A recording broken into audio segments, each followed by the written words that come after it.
We currently see the world as a physical, mechanical machine. Everything is chemistry and atoms and stuff like that. And it turns out the new understanding, really, which is quantum physics, says the focus shouldn't be on the material things. The focus is on the invisible energy things, which include thought and belief, because it turns out it's the invisible energy that controls the physical world. And this is what quantum physics talk about. They talk about what they call the field. And I say, well, what's the field? Well, they say invisible moving energy that influences the physical world. And I go, well, that definition is the same definition for spirit, invisible moving forces that influence the physical world. So it's interesting that today's modern science is reconnecting us with the ancient history of spirituality, which really says that we are energy beings inhabiting a physical body. Well, if we understand that, we start honoring the energy part, the invisible stuff that we've let go out of the equation, because all we look at is, give me the physical material, give me money, cash, give me things. And it turns out that it's the energy is more powerful, the invisible stuff is more powerful than the physical stuff. So turning our beliefs around and recognizing our thoughts are powerful elements. Then all of a sudden it says, let's start exercising our thoughts rather than exercising our wallet, let's say, and controlling the world. And this gives an opportunity for all of us, every one of us, because we all have thoughts and we all have this energy, and it's since thoughts create the science. And this is quantum physics. They talk about that it's consciousness that creates the world. And so we all have to start recognizing we all are conscious, and all collectively our consciousness can change the world. So when you have a lot of people out there that are saying, oh my God, the world's out of control, I say, yeah, but all you need is a lot of people who know that to say, let's consciously create the different world, and then we're not held victim of the world that we're in, because we can manifest the world that we want. And that's why I get so excited by all the viewers out there, because each viewer out there represents another consciousness that, with all the other consciousness, can change the world. And this is what the evolution is all about. What we're facing is an evolution, not a physical evolution. It's how we relate to each other with our consciousness. So we're all coming together in one giant consciousness called humanity. And this is the evolution we're facing. Yes, you were explaining in your lecture yesterday that we were going from a church-based, very much model, to then, now science is giving us the truth. Science has been doing that for 150 years. So we left the church-based model of a spiritual world, entered into the science-based model of a physical world. We played both of those worlds now. And what's the evolution? The evolution says both of those worlds collectively make the world. So it's not just spiritual, it's not just material. You have to bring both of them together. And so now that we travel through the spiritual part of the world with the church running the world, and then the material with the science running the world, we're coming to a closure that says, to understand the world, you have to invoke both the spirit and the matter. And that's why consciousness, when I talk about spirit, is that really our consciousness, our energy, our thoughts. It's not physical, it's energy. And yet science now tells us those thoughts are shaping the physical world. So we can change the world we live in by just changing our thoughts, but that means changing the programming.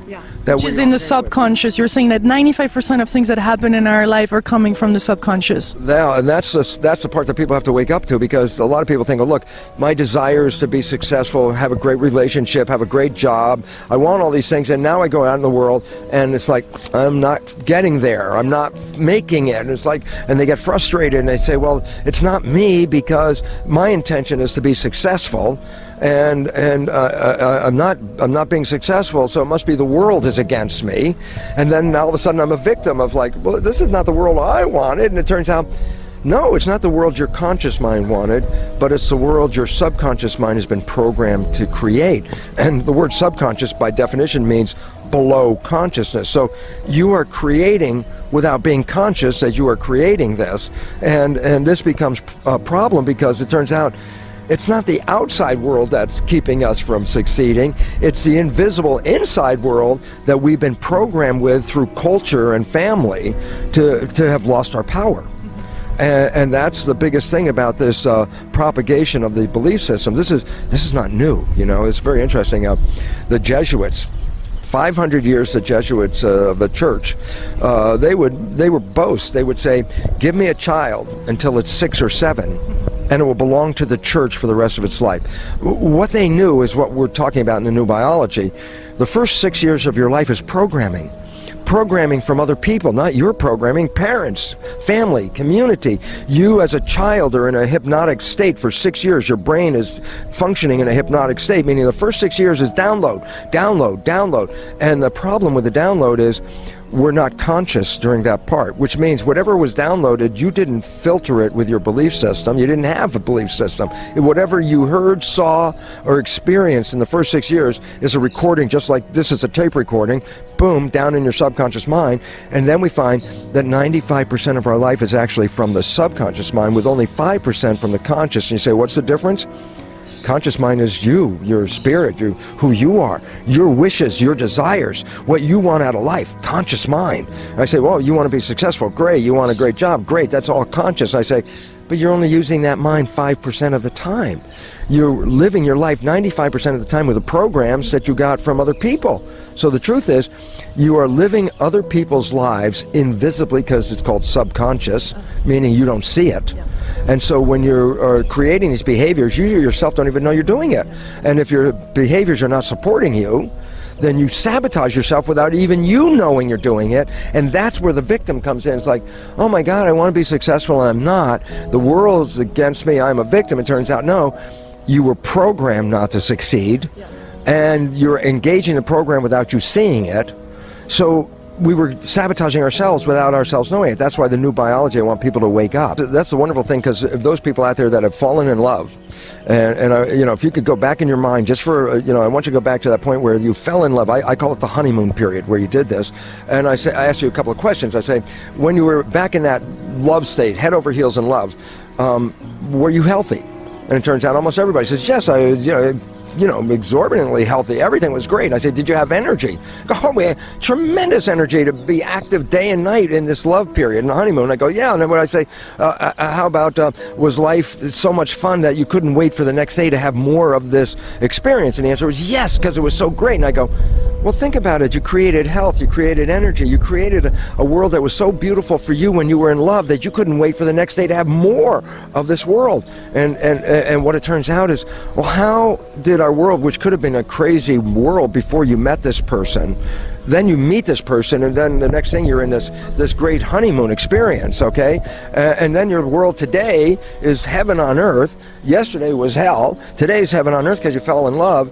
And then what I want people to know is, that was not an accident. That wasn't just a, wow, that just happened. It's like, you created the love experience, and in the process of creating the love experience, you created health for yourself, energy, and you created the world that was so beautiful for you that it was heaven on earth. And why is this important for me to let you know? And basically I said, this was not an accident. This was a creation. And if you understood how you did it, and now we know why, how it happened, and that is, remember, our conventional understanding is we run our lives 95% of the time from our subconscious programming. When you are falling in love, you actually don't go into the subconscious program, because the conscious mind is so excited about being here, it doesn't leave, and that's why the problem most of the time is our mind's thinking. And when the conscious mind's thinking, by definition, it's not paying attention, and that's when the subconscious programs run. When you're in love, the conscious mind doesn't want to go anywhere. It wants to be right here and take in all that love. So this is one time in your life where you have a tendency to stay in the conscious mind. I said, well, what happens when you stay in the conscious mind? The answer was, you created heaven, because you were creating from your wishes and desires. But the moment life gets busy again and your conscious mind starts to travel, then you go to the default, and the default is a subconscious program. But those programs came from your parents, your family, and community, so they're not even your beliefs. So you start living other people's lives. So for me, what does it all mean? And as you express, is like, when we're in love, we create heaven on earth. What if we could learn to stay in our conscious mind, which is called Buddhist mindfulness? It's a practice. It means that you can then have a honeymoon every day for the rest of your life on this planet, because it was only when we get out of our conscious mind do we return back to the hell on earth again. And that's because we were actually creating that without ourselves even knowing it. When we have a group of people and we do like kinesiology muscle testing, one of the questions that I love to ask, the first question in muscle testing is, get ready to do a muscle test, hold out your arm, and then make a statement, I love myself.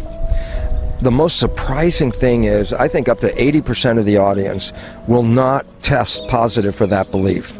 And that's because during our childhood development, we were so criticized by our parents in our family and criticized to do better. Which meant at some point is, well, why are we being criticized? Well, our parents want us to do better, but if our subconscious mind's just recording the criticism and our conscious mind's not there, then our belief of who we are the critical things like, oh, you're not smart enough, you're not lovable enough, you're not, you can't do sports, you don't deserve things. These are what parents say.